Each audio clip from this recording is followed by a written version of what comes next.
Yeah, what's good, y'all? Welcome to another episode of Real Talk, where, as always, if shit's real, we talk about it. I'm your host for tonight, Pat Scorpion, the New England represent, and as always, I got my man with me. I'm gonna let him introduce himself. Yo, what it do is LB, aka Lauderdale Boss, aka Shuttleworth, the GOAT artist, Soul Wars creator, Rain Gang Radio, in the building, Mr. Uppercut Season, yes sir. Yes, sir. Uppercut season, man. If you didn't get the song, man, it's on Spotify, man. We got the clips. This shit is dope, man. So yeah, don't sleep, man. Get that song, share it with your friends so they can share that song. Because it's too dope to not be known. You dig? Yeah, uppercut somebody and then sing the song. I don't give a fuck. Facts. Yeah. Send us uppercut clips. Yeah, make a TikTok video. Make that shit viral. Yeah. Do it. Just do it. Yeah, don't be afraid to uppercut somebody. I feel like that damn, what's that Eminem song where he's like dissing Everlast? He's like, do it just to do it. Fuck it. Yeah, isn't that the I Remember song, or is that Everlast that did that shit? Yeah. Nah, that's the one I think that had the song right before they hit him up beat switch comes on. Oh, I haven't listened to that song in so fucking long. I forgot the name of that shit. I know what you're talking about. He's like, do it for Ice-T, do it for Kid Rock, do it just to do it. Fuck it. He's a bitch, he ain't gonna hit you back, he's nothing. Like, Yo. Oh my god. That's how you was sounding, bro. You was like, do it. Hey, man, like I said though, that's uppercut season, man. This shit is official now. Uppercut season is a thing. So yeah, I feel you about that. I feel you. Like, you just do it, damn it. Why you not uppercutting somebody right now? Yeah, and make sure that song is on there, man. Make that song's in the background. You post your best video, and send it to us. You know what I'm saying? Yeah, tag Ring Gang Radio. Yes, and just say, Ring Gang motivated us to do this. Uppercut season. Bam. Protect your jaw. Yeah, we sounded like damn DJ Paul and Juicy J on the damn album intro. Hold on, we gotta introduce the rest of the crew. Hold on. Yeah. We just did a very ignorant live skit. But yeah, I got my other man with me. I'm gonna let him introduce himself. What's good, y'all? You already know who this is. Your boy King P, Bodega Boxing in the building. And you know what I'm saying? We smoking on that French pack tonight because I fucked up, you know what I'm saying? I fucked up backing the young Frenchman over the old Filipino. So yeah, we smoking on that French pack tonight. that French Montana pack. Oh man, it just seems like, yeah, man. Hopefully, man, we definitely got some. We'll definitely talk about that fight, that wonderful fight, man. But it's good to see King P Bodega P. He has a day off or whatever. It's from fighting crime, fighting all these derelicts out there, especially during Memorial Day weekend, man. So as always, man, we salute you for your service. And last but certainly not least, I got my other man with me. I'm gonna let him introduce himself. What's good? What's fly? It's your boy Conscious Pilot, aka the West Coast Avenger #1 contender, preparing for liftoff. Destination Ring Gang Radio. You know what it is. We definitely know what it is, man. Conscious Pilot, man, always elevated, man, stays above the clouds. You dig? You know what I'm saying? So yeah, hopefully before we start, hopefully everyone had a good Memorial Day weekend. If obviously you don't believe in the quote unquote holiday day, at least you have some rest. You had some grilled food on the days where it was actually sunny. The Northeast, unfortunately, we didn't have that cooperate. Wait. You can't. Who doesn't believe in Memorial Day? Like, bro, that'd be a whole nother discussion. But yeah, like seriously, like that's a thing. Like, okay, that's a thing on my Facebook. Unfortunately, I didn't know that. I didn't know the. I mean, there's a lot. People feel strongly about it for some reason. Oh no, so we can't remember the fallen soldiers? Like, really? Oh. It's like, damn, yo. It's like, yo. Not everything needs to be a full blown, Yeah. Okay. As someone who's warfare. Someone who has a son of a military serviceman, I gotta say, fuck you. Yeah, big one. Yeah. Yeah. Take that. Yeah, I saw a whole bunch. I was like, damn, I didn't even know it was that serious for some people. I never knew it was serious until you told me. These the same motherfuckers with the on Father's Day they gotta say some bullshit like "Happy Single Mother's Day" or something. Yeah, that type of bullshit. Yeah. Yeah, I fuck mean, you too.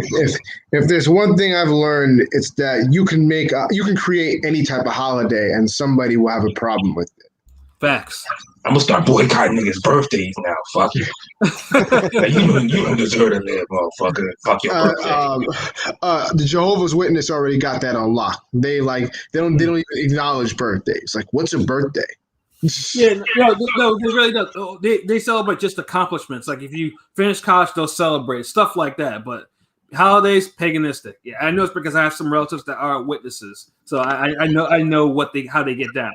It's very interesting. But yeah, no. But either way, you know, like I said, we hope everyone had a good, relaxing weekend, and you know, I think most of us did as well. So, and especially, you know, we had some boxing to keep us. Keep things interesting.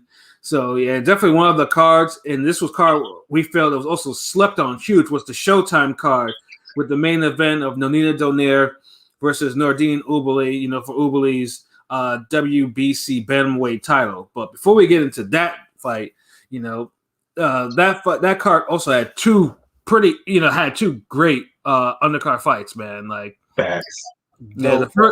The first one was, you know, from the Russell clan of boxing, Gary Antoine Russell facing Giovanni Santiago. Now, Santiago obviously is known for losing a close, controversial decision to Broner. Personally, I thought Santiago won that fight. I'm not sure about the rest of you. I think most of you guys agreed that was the case. I did. Yeah, you know, or if you didn't, it could have been a draw. Yeah, or if you didn't, it was very close. But either way, you know, for someone who's Broner, I just wanted Broner to win so bad. Yeah. I won't even argue it. Yeah, so I mean, obviously so pretty much that was the feeling that, you know, that Santiago. So it was more like, is Santiago as good as he is advertised, or has Broner slipped badly? Both. Yeah, so it's a little bit of both. Yeah, no, Broner has definitely slipped badly, and Santiago is a good fighter, but man, if he was better, he would have really put Broner in the trunk though and pushed him. Like he would have made the fight look like a robbery instead of he lost a close fight, drawish, could have gone either way type of fight. So there is levels here. Yeah, and there was levels in this fight. Gary Antoine Russell, now Gary Antoine Russell, like you've heard me, I've sung the praises of the Russell brothers, you know, particularly Gary Russell Jr. and everything like that. I'm a fan. Like, I mean, they're good people. I've met them. So Gary Antoine Russell, like, dude, you know, it was 13-0 with 13 knockouts, man. And dude came out there, was just, like, super aggressive. Like, Santiago had nothing for this dude, like nothing. Was not able to dissuade him. Like, he landed, but Gary Antoine Russell walked through them shits. Like, the body work was on point. The combinations was on point. Like hooks, uppercuts, lead hands, every type of punch was thrown in rapid succession, violently. Bad intentions. Like, you know, I was like, good God. Because me and my dad were watching this. So it was like, geez, like he's really put his hands on him. Like the knockdown in the fourth round, I think was it left hook or a right hook? I forgot the first knockdown. Was it? I think it was like a left hook that put him down the first time. And honestly, I didn't think Santiago wanted any more of it, any more of that fight. But you know, he got his ass up. Yeah, he didn't want any more. But you know, he got up though and fought for 2 more rounds, and then afterwards, the corner had to pull him out of the fight because he was getting his ass whooped so bad. He tried for 2 more rounds. He did. Yeah, and failed miserably. Yeah, I don't know if I consider that fighting. That was more like, you know, stop beating me so senselessly. Like, he put up a valiant effort. You know, I'm not trying to shit on the guy or nothing, but I say this to say that Antoine Russell is the motherfucking goods. Yeah. I've been saying that, and it looks like I don't think any less of Santiago either. Like Santiago, hell no, this is a good fight for him to come back on. You know, if he could have shut down Russell, then that makes him that guy that's bubbling at 140 who looked like he could, you know, cause upsets and shit. But it didn't happen. I think it's a lot of people's first time seeing him too, and I mean, It's hard not to be impressed. Yeah, and it was about time too, because I was like, I can't, because I used to keep. I was like, yeah, why does the PBC get the whole Russell? And now I also we know the jokes about Gary Russell Jr. and his fight frequency. Yes, we all know that, even though we all know he's a talented guy. Yeah, Groundhog Day champion. Nigga, whatever, yo. Turbo Fist. Like, that man got like so many nicknames.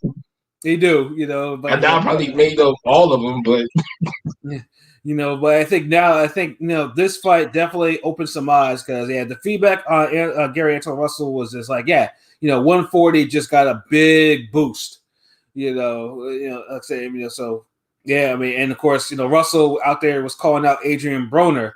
Now, will he get that fight? That remains to be seen. I mean, fight Prograis, winner gets Broner stimulus.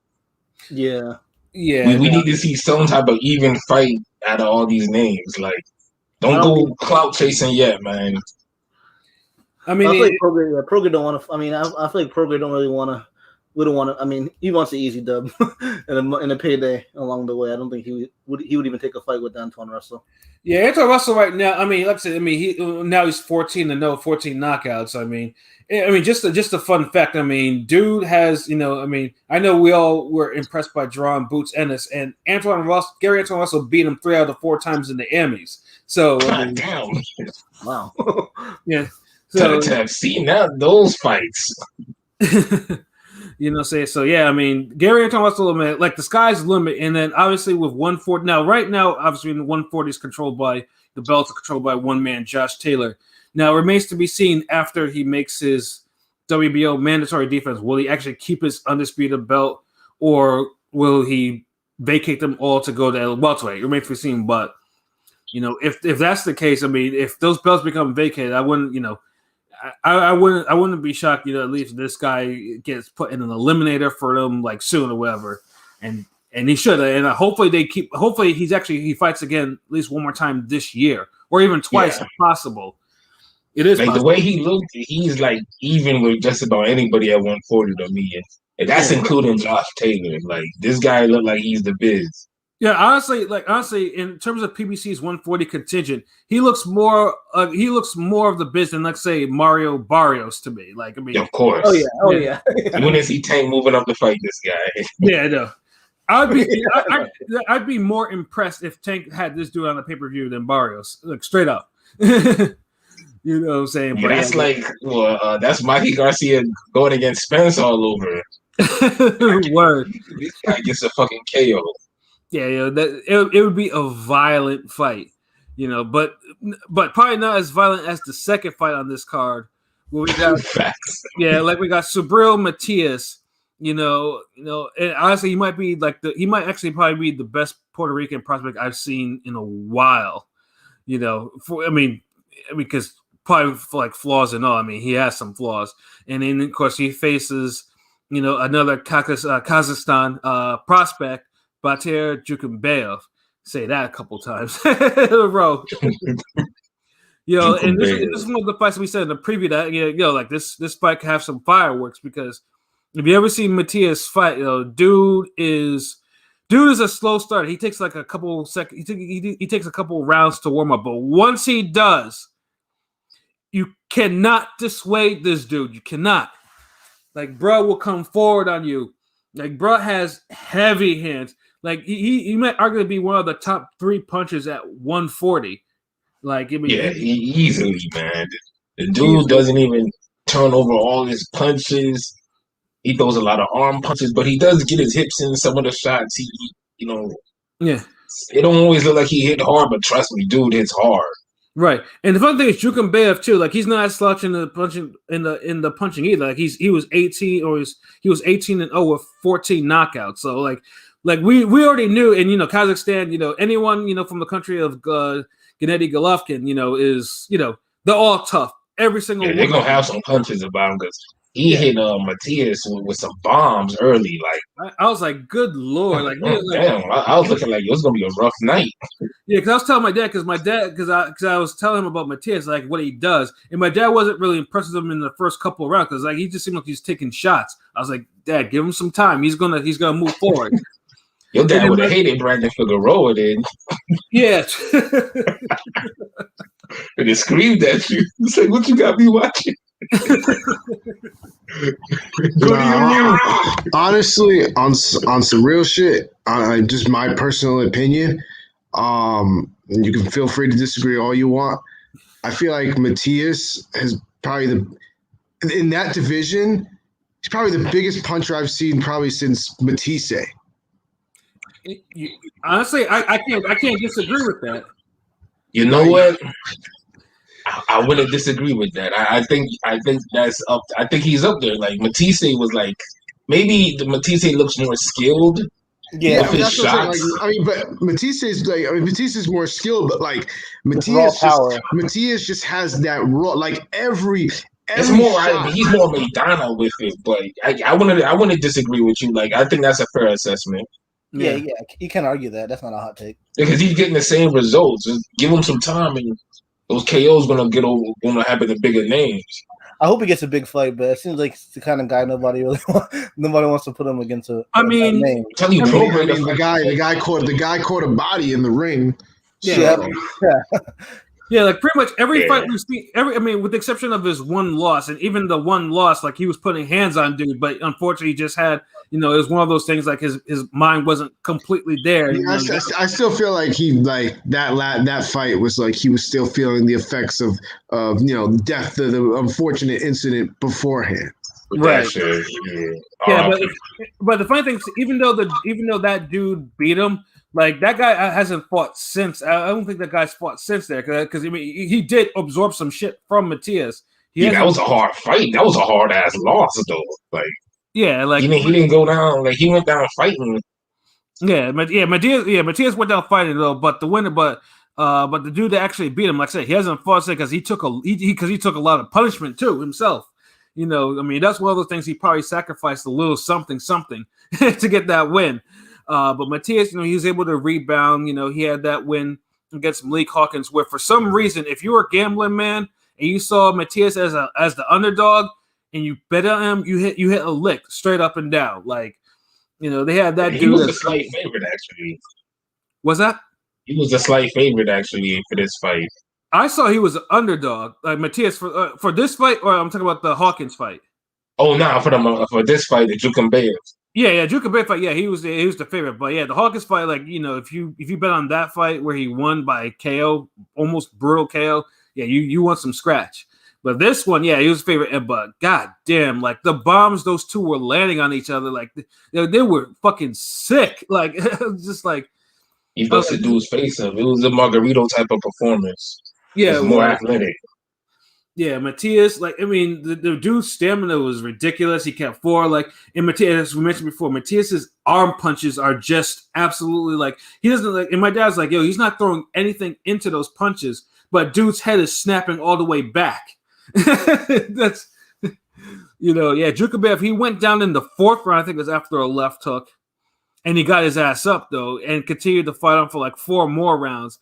But Jukambayev, God bless him, he tried. Yeah. He tried so hard, bro. But he just could not dent that dude at all. It's like you gotta box him and back him up, but you can't. But all I'm saying for that type of fighter, you gotta watch the damn Devin Alexander on Marcus Maidana for the game plan. For the blueprint for those types of fighters. Mm-hmm. You got to go to the body, turn them. You got to be offensive in spurts, but enough for them to respect you. Jukambayev, he stood in front of him a lot of times. And honestly, that's all he actually did. He stood in front of him and was punching away, and he didn't do it, and it didn't do anything on Matias. Matias just grinded him down. Yeah, you gotta add some movement. I'm not saying you gotta turn into Acelino Freitas to Keith Thurman. Word.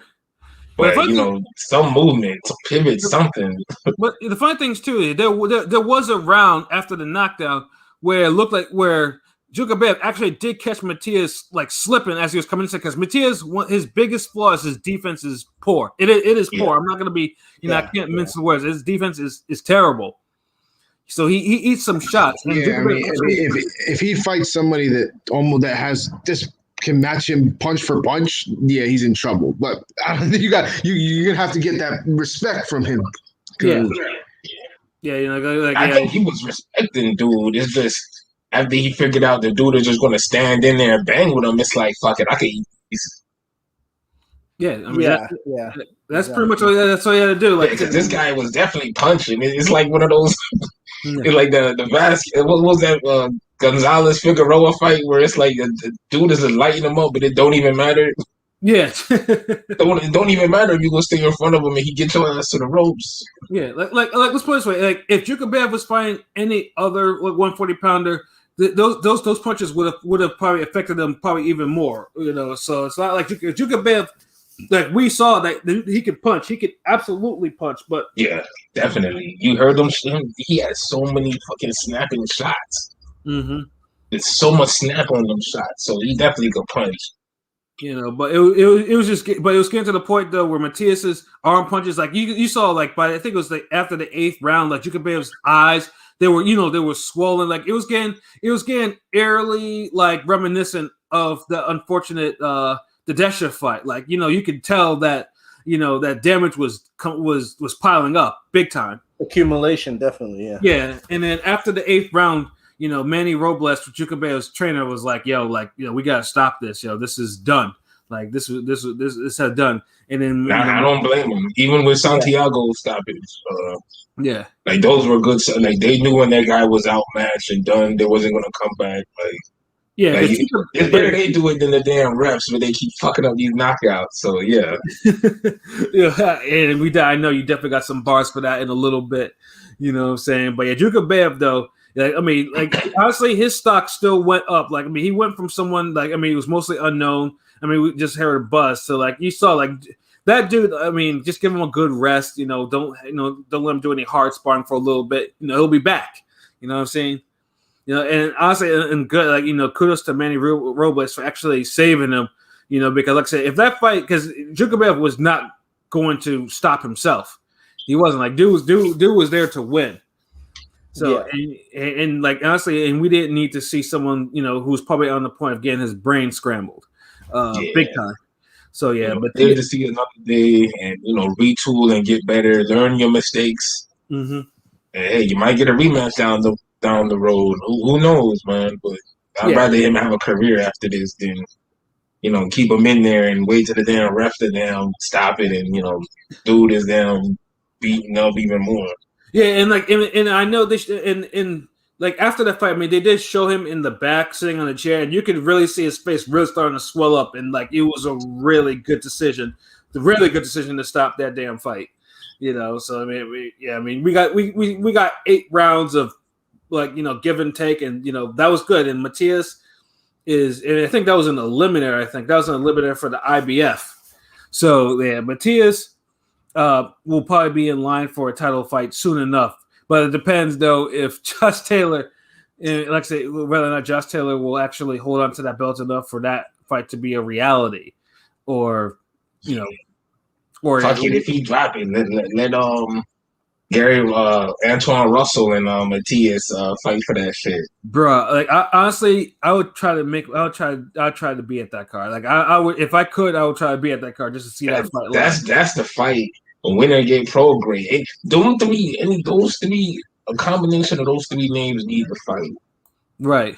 Yeah, because let's say PBC starting to get interesting 140 contingent. They're starting to get, but it's just more or less, just first of all get all the Reggie belts out of the way and just let them fight and let them. Whoever went between Tank and Barrios can fight them. You got some little round robin names that you could get at 140. Because Top Rank kind of got everything going.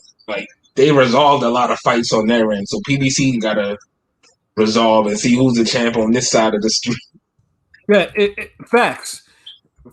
Pure fact, bro. But right now, we know on Top Rank, it's Taylor, Ramirez, Zepeda.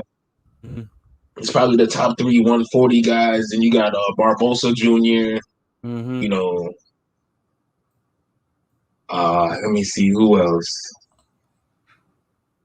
And now you could go into the PBC. That rounds out your top 10 right there. Yeah, let's say 140. Minus the Baron checks and postals. Yeah, of course, Postal. Obviously, they're always gonna be there, and then obviously, waiting for Baranchek to make a return and stuff like that. And the reason why I kind of put them down because we'll put them down as will decrease their relevance because they just had losses. True. I mean, there's so Robert, it's like they can't just come back, like, you know what I mean? Like, yeah, and also too, we have Akhmadev for PBC, who's still a problem, and Robert Easter, who's really wanting to fight Josh Taylor. So yeah, like, oh damn, see I'm forgetting all about all these dudes. Well, yeah, 140 is kind of deep. I mean, in PBC land, even PBC land, 140 is kind of. I know Granados is probably hovering around. He's always gonna be hovering around. He's always around. Yeah, he's a tough fight for somebody out there. So yeah. So yeah, 140 is that division right now. So it's just more or less, we just hope that the right fights get made for the next 6 months of this year, for the remaining 6 months of this year. But yeah, Matias is going to be a problem and a half. And that's real. And then we got the main event. We got Nonito Donaire and Nordine Oberle. Filipino Flash, and we were split on the preview, like who was going to win or not, and obviously me and Shutter, we were like, oh yeah, we Donaire, and PJ wasn't PJ on the episode. I don't think he might have been there. Yeah, all I know is that me and King P, the young niggas, lost that one. Yeah, because I think PJ was on the episode. I'm trying to remember, but I know he picked Donaire too. Yeah, I think he was there. I remember him being there. Yeah, I'm pretty sure he was there. Yeah, you old. Yeah, because we was like, yo, PJ had to decide. Like, I think he was the last prediction, and I think when he picked Donaire, we was like, you with the old niggas now. Yeah, because I mean, the reason obviously we were split because I mean, obviously if you watch the Inoue versus Donaire fight, like you were thinking, like, man, Donaire took a lot of punishment from that dude at an advanced boxing age. So and then he hadn't fought in since then because that was in 2019. So like, how much does he have left at 38? Apparently, he has a lot left. More than Oberle expected.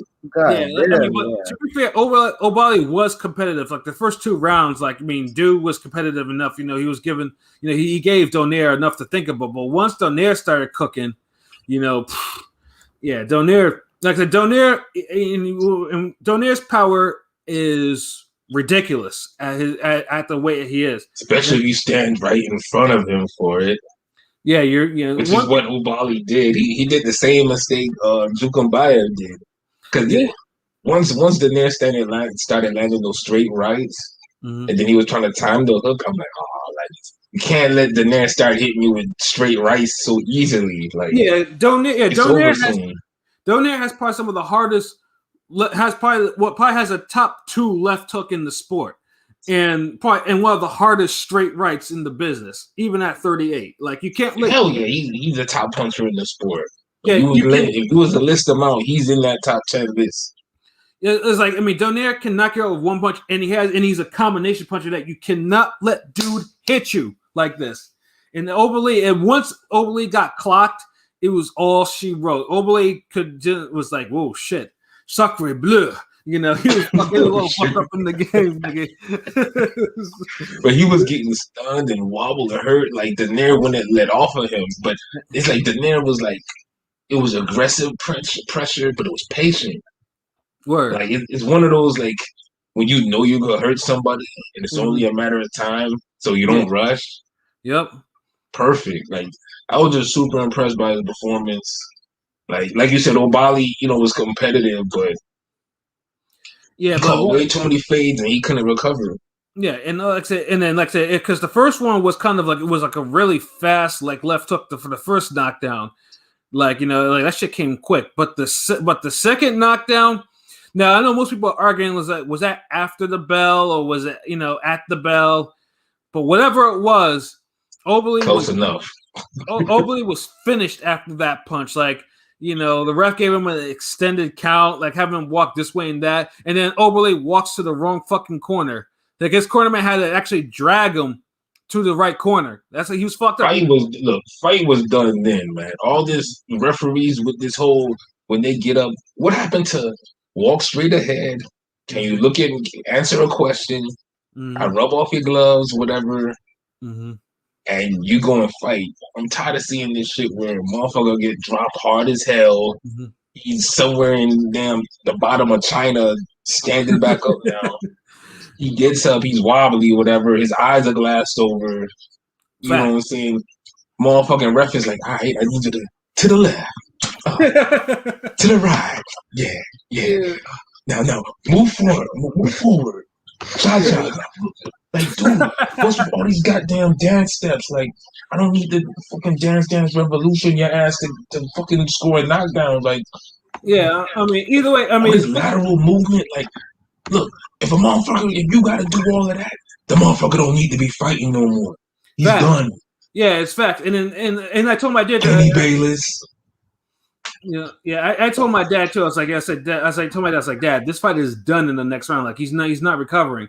And Oberly got on his bike, but once he stopped, just brief second, Donaire unloaded, and it was a 3-punch combination that ended the fight, punctuated with a fight-ending uppercut, and that uppercut snapped his head all the way back. Like you saw him, like Oberly was like half like under the third rope, bro. Like he already had a concussion by that second knockdown. You seen his body drop.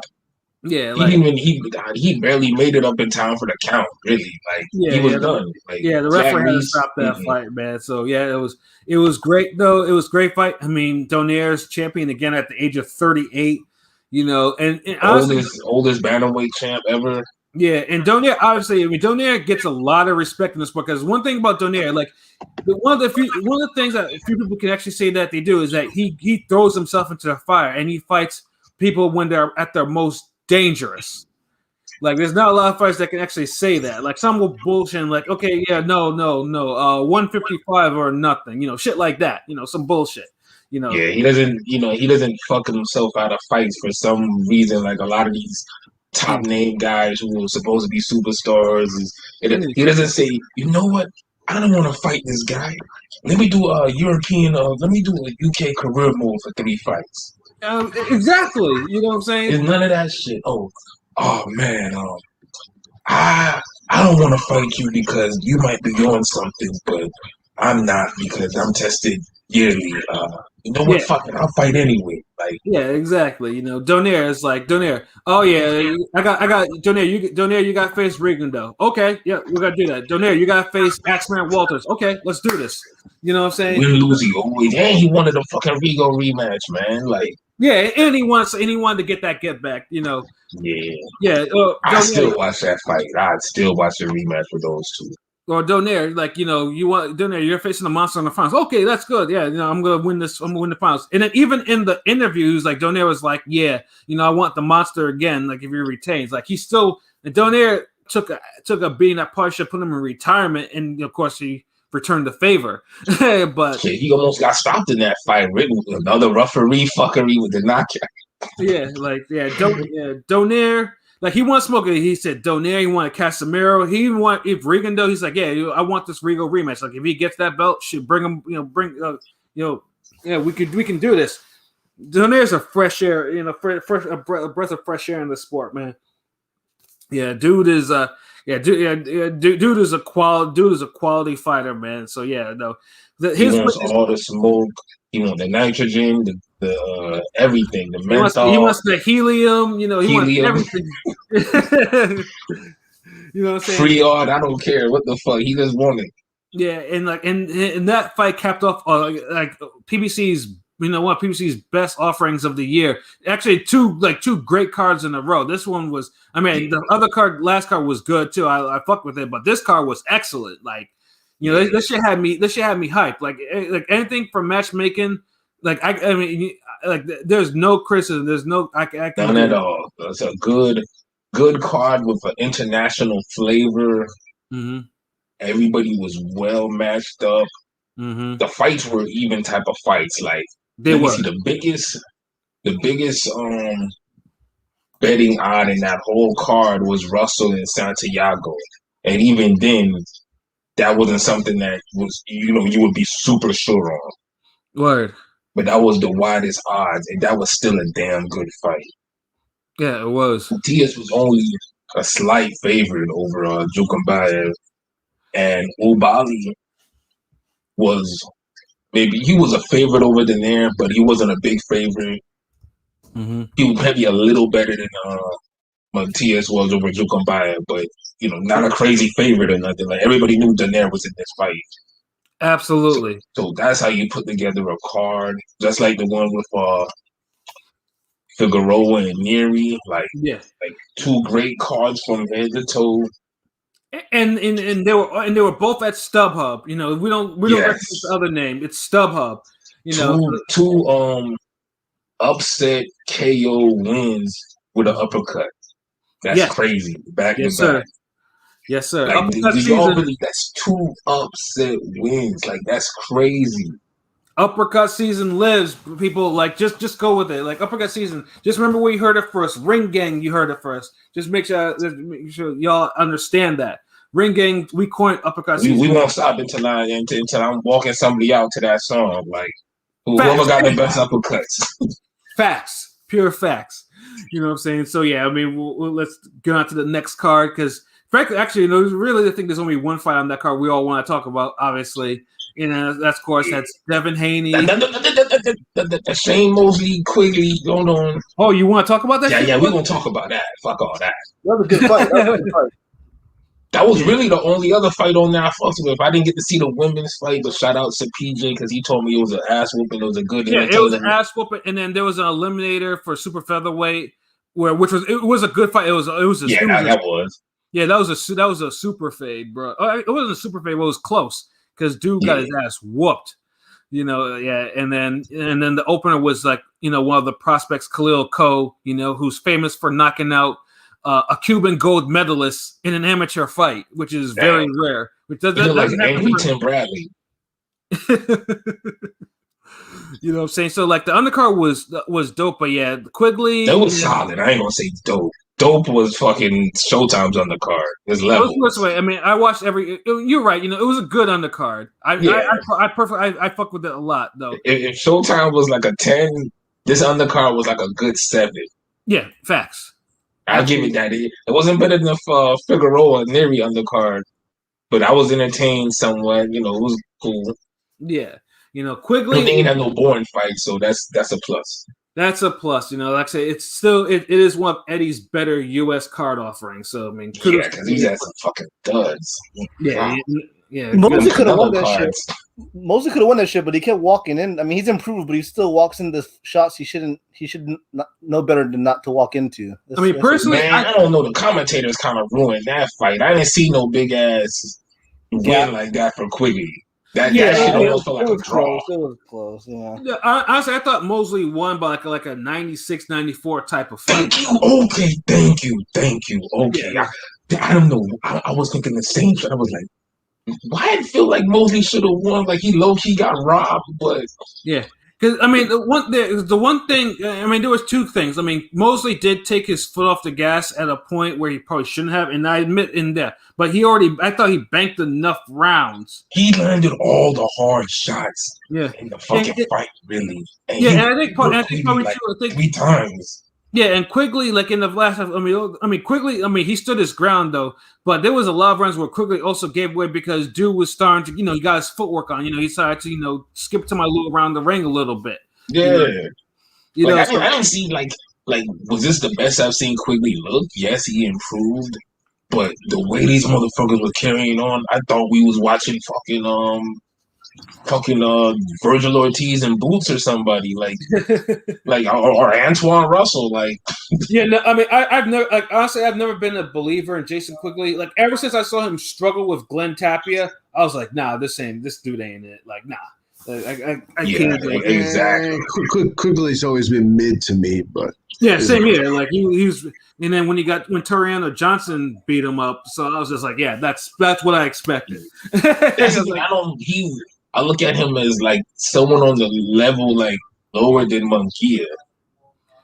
Yeah, but for some reason though, they're trying to push Quigley is getting that push. Like they're trying to turn him. They're trying to make him something. They are, and they're like, oh, what about the fight? You can fight Andre. It's like, like, can we get Andre like a legit like? Yeah, is that a better like? I felt like we had a better matchup against Liam Williams. Like that's a step Yeah, back. no. Thank you. Because I don't think Peter quickly beats Liam Williams. Yeah, I don't either. Like, I mean, honestly, I don't think he beats Munguia either. Yeah, honestly, so you know the point I'm getting at, right? Yeah, it's like that it should be Munguia, but for some reason his people don't really want to make no big fights. No, none at all. Now I heard Selecki pulled out again twice. You know, like yo, don't give him no more fucking fights, yo. Please.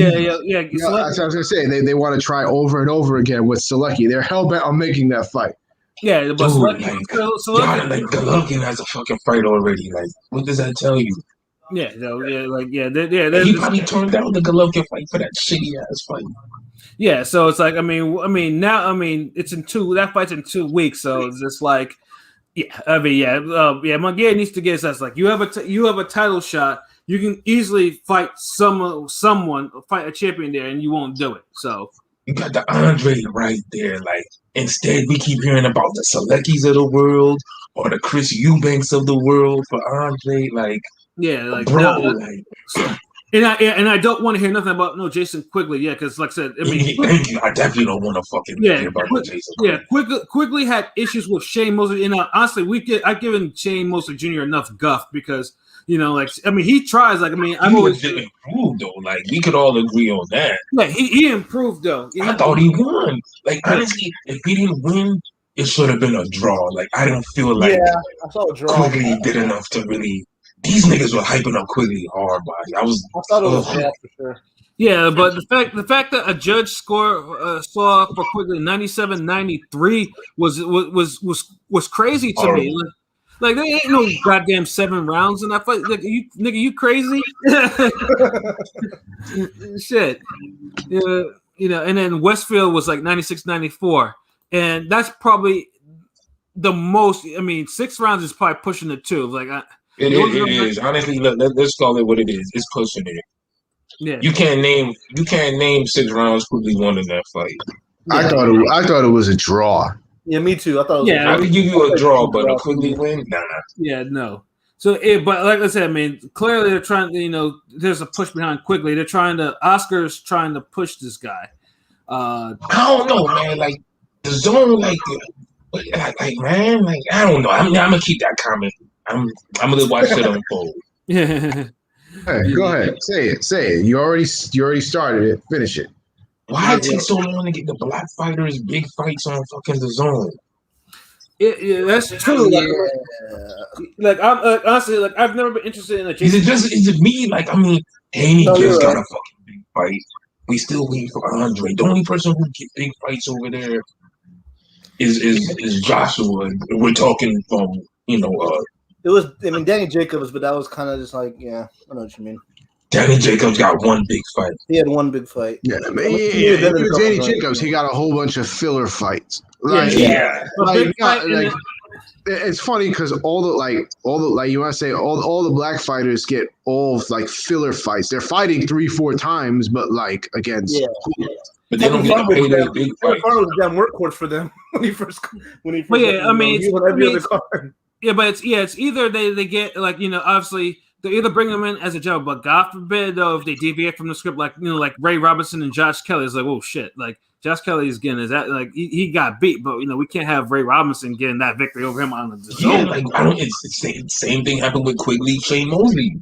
Yeah, same type of dynamic where they're trying to push one guy, but it's obviously better if they push the other guy who really won, and who's create some better matchups. Who's the son of a. Boxing legend, you could say. Yeah, exactly. Like, they could just they could try to sell him, but yeah, it was just one of those fights. Left a bad taste. It's like, it's like, Quigley shouldn't be anywhere near a middleweight title. Like, Andre will destroy this guy. Like, that's not even hyperbole. Yeah, I'd rather see Andre Eubanks, and I really don't have much interest in that either. But I'd rather look, put Quigley Eubanks. If one of those win, then you can think about an Andre fight. Well, They I mean, do depend, do well, earning no, title depend, fights now. nah. It depends on how they win, because that could be a struggle fight right there. It could be, but it'd be better than motherfucking having one of them just fight Andre off rip. Yeah, exactly. That's what's not happening enough. We don't have enough process of elimination bouts where you could say, all right, you could start putting fights together. Instead, we have everybody fight the same level of comp, and then they could jump up to the next level.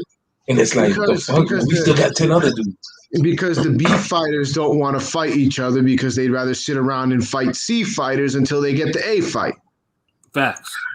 Yeah, it's facts, but it need to change, man.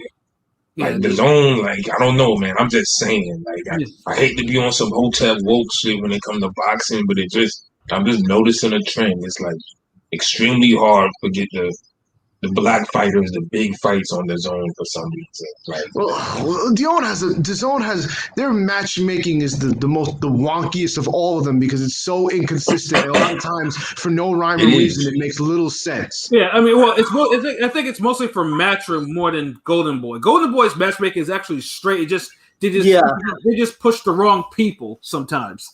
Yeah, Yeah, Matchroom is very up and down. I mean, that's why Eddie's getting all them upsets because they're not up and down. No, they're not even up and down. Matchroom's matchmaking is almost like borderline top rank bad these days. It's lopsided. It do be like that, son. It is lopsided a lot of the times, other than a big, a huge big fight. You a big fight in like 17 mid fights. Yeah. Like they got the top level fighters down pat, but like then when you get like to the mid level guys, it's like their matchmaking makes no sense. Right. So yeah. Look how long it took Farmer to get a big fight. I mean, Farmer. I mean, there's a whole. Farmer. I mean, Farmer's different because Farmer clearly was trying to make sure he milked that contract a little bit. I feel you, but it just happens too often. That got a little annoying after a while because you could tell he was just trying to just fight no hopers, just stretch it out as long as possible. Yeah, because I mean, Karma got him though. It's crazy because now JoJo's in a decent fight coming up now, and it's like what's happened with Farmer. Well, Farmer announced he's going to lightweight. Yeah, he said he moved up. He's moving up to 135. God bless him. Does that take all year? Shit. I mean, Farmer. Although I feel like that's not a good division for him. I think he matches up badly against the top guys, but that's just my opinion. Yeah, no, Farmer could regain a belt there if he really wanted to at 130, but unless he's having weight. So I mean, that's gonna be the poll for tomorrow then. Word. Who do you want to see Tevin Farmer fight at light heavyweight? I'm sorry, that's a fuck. Lightweight. Lightweight. Like light heavyweight, you trying to get him killed? But Rusty, definitely, they try to get Farmer to Davis. So we talked about that too. Up. Yeah, because Farmer, Farmer had like a 4 or 5 fight contract, and he fulfilled that shit, so he was free to do that fight. But he said he went with JoJo, and JoJo upset him. So, I mean that was Farmer's big he should he and that fight had so much interest, like had buzz. Everyone, because the trash talking was there, everything. Everyone took notice, but he took the JoJo fight, and that's what he got. It's unfortunate. Yup. Whose fault was that though? Farmer. Yeah, it's Farmer. But damn, but that it comes back to my point. It can't be everybody's fault. Can't be Jacob's fault that he's in all these mid fights. Maybe it is Andre mid fights. Who else? Mm-hmm. Yeah, I mean, I know. I mean, I've been trying to see what Rashidi Ellis is going to be doing. Like, he's at fucking 147. Like, why isn't he matched against another 147? Like, Golden Boy has some 147 process, like a Marcelino Lopez. If you're not going to put him in against anyone else, like someone Blair Cobb, yo. Yeah, Blair Cobb. And Black Card was actually going to be on that Selecki card too, but we don't now. Of course, we don't know what the card's going to be. If it's going to be canceled or they're going to. It's time to get Black Card a main event, yo. Man's exciting as fuck. Or at least the co-main. Yeah, you gotta get that. Step him up, man. Like, come on, Oscar. What the fuck you doing? Give him Rashidi Ellis or some shit. I don't know. Absolutely. Yeah, as the co-main for Andre Munguia. Make it happen. But Ring Gang, we can't make it happen. Absolutely. But the stars and moon is on the line. Make it happen. but they both on the same side. Make it happen. Facts. But fucking main event time, yo. Yeah, definitely main event time. So yeah, Devin Haney and Jorge Linares, man. Everyone was anticipating this fight because Linares is could obviously, although he's seen better days, is still a very tough guy to beat at 135. And then Devin Haney has a lot of buzz. Devin Haney has the pedigree. He's been working with Floyd since he was a kid and stuff like that. And and he also has something to prove coming off that fight that most people kind of didn't like against Gamboa. So everyone was like, yeah, this, Haney is going to get the KO against Linares after some time, and he's going to look good, and and they're going to shoot him to the moon. You know what I mean? It didn't end up that way. At least not. That's why they fight the fights. Yeah. But to his credit, though, Haney pretty much won the majority of the first 9 rounds. That's something he was that much faster than Linares. But the one thing that was obvious, and it was why, is he couldn't really hurt Linares like that. And above all, which I thought was even more surprising, Linares has paper thin skin. It doesn't take much for him to swell up or cut. None of that happened in 12 rounds. Because Haney be cuffing his punches, man. Yeah, no. You don't see his knuckles be hitting dudes like that. Yeah. What I'm saying is, look, dude, he throws hard punches. He puts a lot of effort and he has to work with it. So he could stop dude if he wanted to. Right. But he's not punching technically correct. He's better than a guy like Tim Bradley who be flailing. Yeah. But he's just maybe a level above it. He was landing good uppercuts. The uppercuts were there. He was landing them on Linares.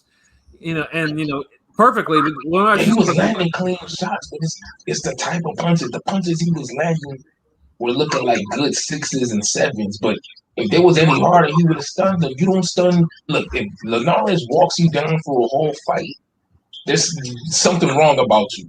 There's an issue. Yeah, that's definitely an issue. There's some type of faulty wiring in your skill set. There's something wrong. Yeah, and then it got to overwhelm him, man. And it got to the point where Linares was like, wait a minute, I'm not bleeding, I can still see out of both eyes. My nose ain't broken. Let me beat his ass.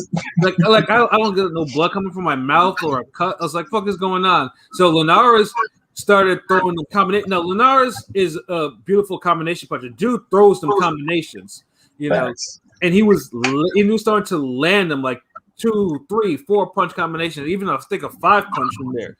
He was landing them on Haney, and of course, the big thing, obviously, the turning point was in the 10th round, around where Linares was winning. Linares landed a 3-punch combination, and it was a right hand and a left hook at the bell that had Haney moonwalking forward. Moonwalking forward. And then Linares styling on him, Linares. Yeah, I call it zombie walking. Yeah. Zombie walking to the corner.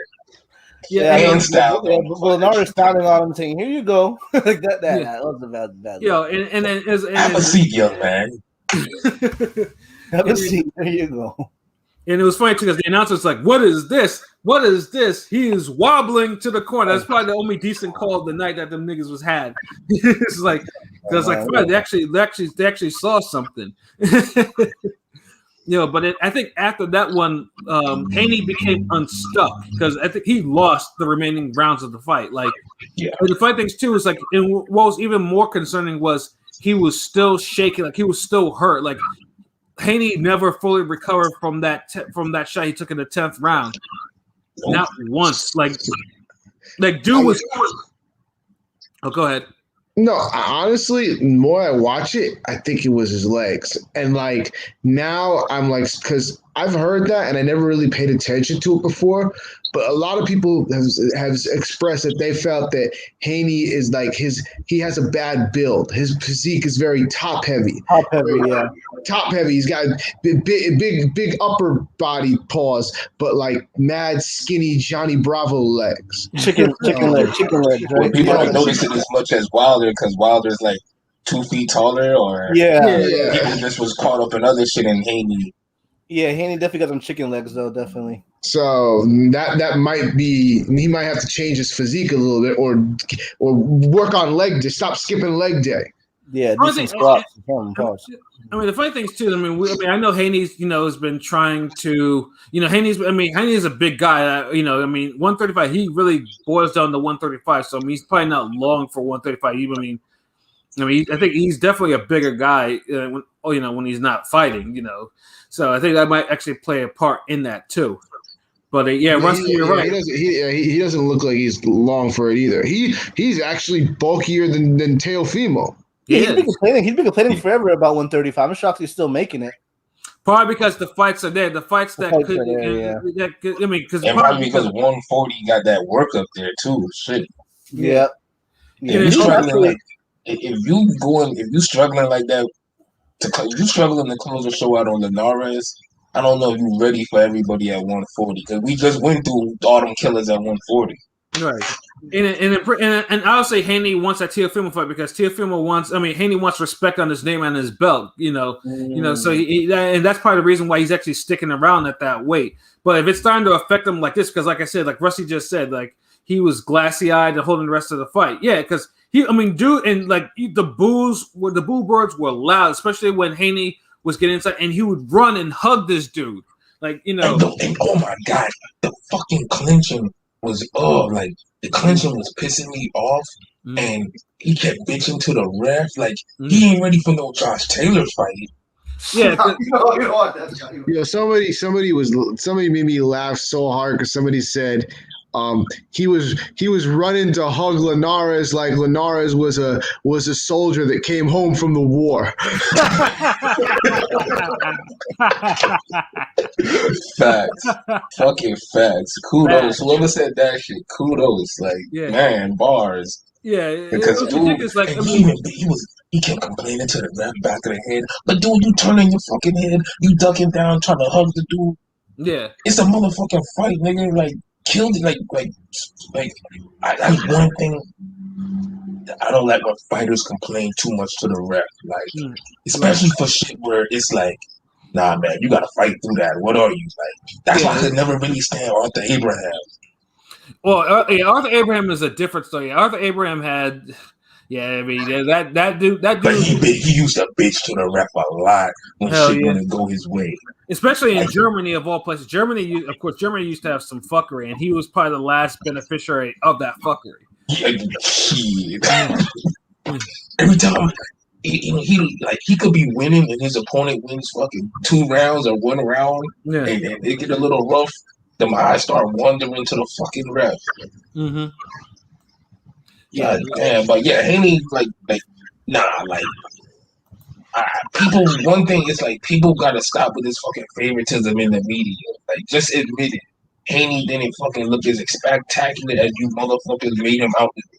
Right. This was his first world class test, and he passed, and he had some good moments. But at the end of the day, he still got a lot of fucking questions to answer. This was supposed to be a high profile showcase fight. Right. You're a damn fool. The first 9 rounds he looked like money. It was the third, the last 3 that everything just went off the rails. But that's the problem. If you're fucking in your prime and you're supposed to have next and you're supposed to be more skilled than Ryan Garcia, Teofimo Lopez and Shakur Stevens and all these other guys, you're not supposed to let Linares get to the fucking 9th round. No, absolutely. It's and Linares, like honestly, I thought he would have been cut up by then because I know I had definitely had Haney KOing him. So I think we all tried to hope for that. I had fifth round, and it could have happened. Just wrong game plan, wrong strategy. Look, if you don't have one punch power, and you can hurt people with counters or discourage them immediately. If you can't do that in box, don't box Linares if you don't have that capability. Right. A guy like Haney, you supposed to jab, get inside, get close, and start fucking him up. With hooks, uppercuts, overhand rights, all of that shit. And one of them punches will open up a cut. Believe that. The angle. But no, he getting close. Why the fuck you jabbing this man for damn 3 times when you already in range? So which growing pain moment between the young guns? I won't include Tank and LSC, but between I guess Teofimo, the Nakatani fight, or Campbell dropping Ryan Garcia, or the Haney. Which one was most disappointing? Would you say, or which Haney. one? The Haney. Okay. Of course, Haney. Haney had the best look, and he fucking fumbled it. Yeah. Like the Teofimo. Remember, people thought fucking. You had people picking Luke Campbell to beat Ryan Garcia. And that wasn't no crazy prediction either. No, it wasn't. Yeah, I mean that shit almost happened. You know what I'm saying? So I mean, that's a big difference. Fucking Tank and LSC. Tank did what he was supposed to do. Yeah, he did. He had the performance Haney was supposed to have. Mm-hmm. Yeah. Like I don't care if you get hit a little bit and it's competitive. Look, Linares is a world-class fighter. He's skilled. He's offensive as fuck. He's gonna try to get his, but at the end of the day, he was picked for a reason. Yep. Yeah, and all this thing, all it really did now is made Linares a very he earned another big fight. So he's serviceable now. That's his reputation now. And not even throw him at Ryan Garcia. Yeah, Garcia gonna take. I'm just guessing here, but you know how boxing works. Yeah, Linares will get another big fight this year soon enough because, like I said, he doesn't have to wait. This is probably the first fight where he doesn't have any downtime. He doesn't have to wait to shake off a knockout or a cut or whatever. Like Jill will be ready to go in another 8 weeks or so, give or 8-10 weeks. I mean, all of a sudden, for me, Haney Fortuna became more intriguing if Fortuna gets past Diaz. Which he won't. No. but Fortuna still looks like a good fight for Haney. That's real talk. JoJo has to. I thought JoJo won his last fight, so I don't know. Like they be scoring JoJo fights hard. Yeah, they don't be giving JoJo no love. Yeah, so Fortuna. It's funny how 135. Like for now, 135. Like fighters. Yeah, who got kidnapped and is now speeding away somewhere? Man, that's the sounds of New York, you know what I'm saying? But yeah, like it's funny how 135 now seems to be giving a lot of fighters like Fortuna's, Linares. Fortuna had 4 big fights fall through, and he's still a name. Like this shit is crazy. I remember they were calling him the boogeyman on the PVC. I think when he knocked the dude out, he fought last. They were calling him the boogeyman. I couldn't help but crack up. Yeah, like 135. I was like, okay, he's a good fighter, but come on, the boogeyman. Yeah, he's a decent fighter. Like, I mean, he actually made me feel sorry for him too, and that's very hard. And that's probably hard to do because I don't feel sorry for a lot of fighters, but he made me feel sorry for him because all his big fights, fell through because of some bullshit. Yeah. Some political bullshit, and he wasn't the part of that political bullshit.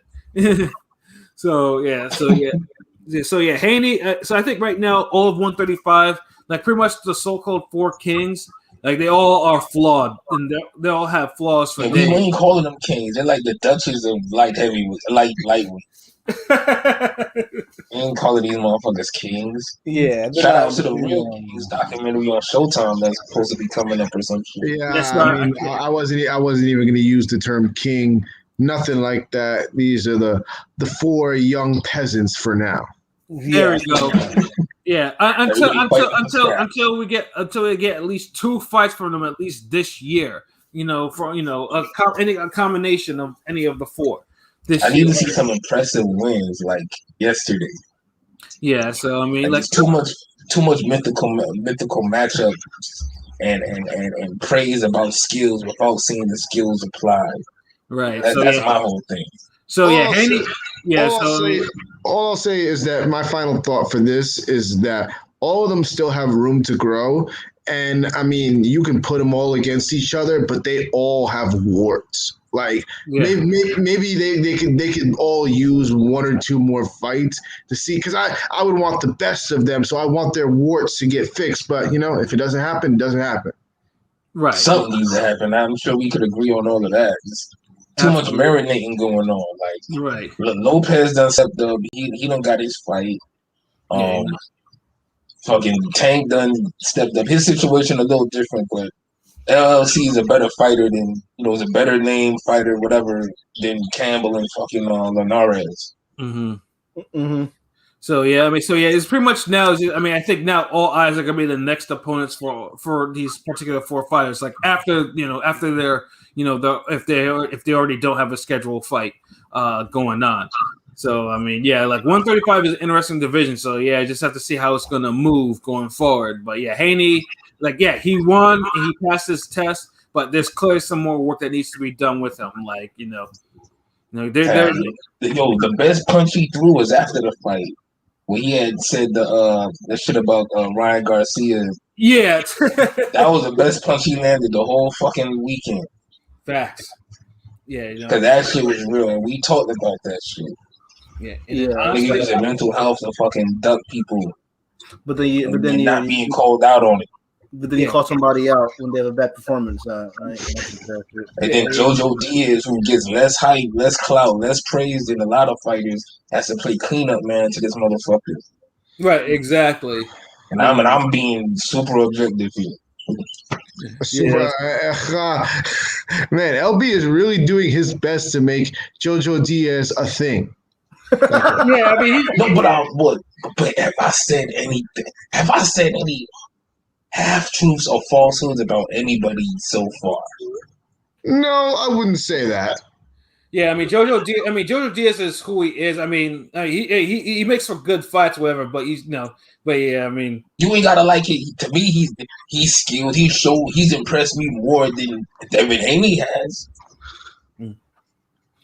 It depends. You just like because he beat Tevin Farmer. That's not, and you were there. No. That compared to that? No, people gotta stop. But LB has been on JoJo. Like he's been on JoJo even before then. Like the Gary Russell fight, he picked JoJo to beat Gary Russell. So he gave Russell his hardest fight since the Lomachenko. He gave Russell his hardest fight since the Lomachenko fight. Yeah, I got a good eye for fighters. I'm not calling bullshit. Like when I'm wrong about somebody, I'll say I'm wrong. I haven't really been wrong about JoJo like that. That's just one of the rare times you were really wrong. About that fight. Just have to say. Nigga hurt Gary Russell. He gave him a hard fight. He did, but Gary Russell still won that shit 9-3 though. Gary Russell still won that shit 9-3. So it was a hard. It was more like 8-4, but who's counting the semantics? But the bottom line is, fucking JoJo still gave him this toughest fight since Lomachenko. That's true. Yeah. If he was some scrub, or if he wasn't as good as he was supposed to be, he wouldn't have did that. Just like if Gary Russell wasn't as good as he was supposed to be, he would have struggled with him like how Haney fucking struggled with Linares. That's also true. So there's levels. Yeah. I'm not trying to overhype nobody. Like the only people I ever hype are like Florida niggas. but even then, I told y'all Canelo knocks out Roy Jones. You motherfuckers want to hear that, right? Yeah. Oh god! Yeah, I don't even want to go down that rabbit hole. You got me sounding like Tyrese. Like, what do you want from me? What more do you want? Like, damn! Like, did the man not duck? Did the man duck Fortuna on some mental health bullshit? I'm giving Haney props for calling it out. Shit. Haney, and hopefully, like I said, less. Hopefully, this leads to less talking and more action in the ring. That's what's exactly. More fucking jabs in the ring and less fucking jabs on Twitter. Facts. I think we could all agree with that. Sure. Yeah, and that's a perfect like time to stop. Because like I said, so yeah, we definitely had to get our shit off with terms of talk about that weekend of boxing. It was a great weekend of boxing overall. Oh yeah. So, hell yeah, facts. Yeah. So So final thoughts, so we can get before we get up out of here. Pilot, your final thoughts? Yeah. Stop trying to make Haney the next Floyd. That's all I gotta really say. Ringing Radio, great. Okay. Weekend of boxing, and this weekend will be interesting. Indeed, and for fuckery reasons, obviously. Of course. Have a good week, everybody. Of course. That's all. Absolutely. Hey, yo, King P, man, your final thoughts, bro? There are no 4 kings at light heavyweight or lightweight or any weight. So let's slow it down with the 4 kings.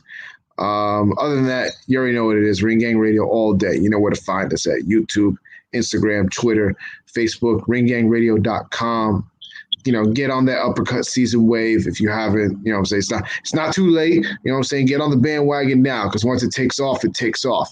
You'll get uppercut. You'll get uppercutted if you don't join the bandwagon now. Hey, I'll uppercut you and cha-cha along to uppercut season afterwards. Fact. That's real talk, man. Yo, LB, bro, your final thoughts? Oh man, it was a great weekend of boxing, and it didn't even have any big household names like that. Like, I don't know. Daenerys a household name, but for like the hardcore. Right. But I do feel like he's one of those guys who's like a Sean Porter type of name that like hardcores fuck with him, and the casuals that do see him, they fuck with him. Mm-hmm. And that just shows the quality of fights that he takes. So, salute to everybody who fought last weekend. Special salute to Daenerys and just, making boxing great again.